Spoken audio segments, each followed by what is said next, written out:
Agjencia Kombëtare e Mbrojtjes Civile njofton se në operacionin për shuarjen e zjarreve janë angazhuar 118 forca operacionale, 22 automjete zjarr fikse, si dhe mjete të tjera transporti dhe gërmuese për të ndihmuar në ndërhyrje.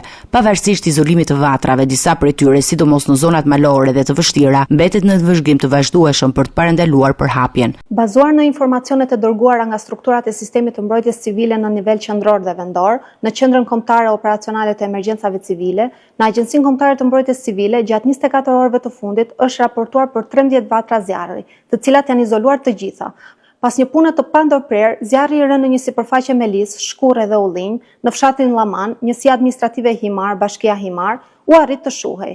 Po ashtu, u arrit të shuhej edhe zjarri i rënë në një sipërfaqe me shkurre në fshatin Amonic, njësia administrative Sevaster, bashkia Selenic, si dhe vatra në një sipërfaqe me shkurre në lagjen Ish Fidanishtia, Qarku Kukës, edhe vate e zjarrit në vend grumbullimin e mbetjeve urbane në fshatin Mamës, njësia administrative Kolç, bashkia Kukës, u shua plotësisht pas përpjekjeve të forcave, por zona po mbahet në monitorim. Rreziku i zjarreve mbetet shumë i lartë në disa qarqe, duke përfshirë Shkodrën, Kuksin, Lezhën, Durrësin, Tiranën, Elbasanin, Gjirokastrën dhe Vlorën. Këto zona karakterizohen nga temperaturat të larta dhe kushte të favorshme për përhapjen e flakëve. Ministria e Mbrojtjes dhe Agjencia Kombëtare e Mbrojtjes Civile bëjnë thirrje të forta për qytetarët që të tregojnë kujdes maksimal gjatë këtyre ditëve me temperatura të larta dhe të njoftojnë menjëherë autoritetet në rast se vërejnë ndonjë vatër zjarri. Bashkëpunimi i komunitetit është thelbësor për parandalimin dhe menaxhimin e këtyre emergjencave natyrore.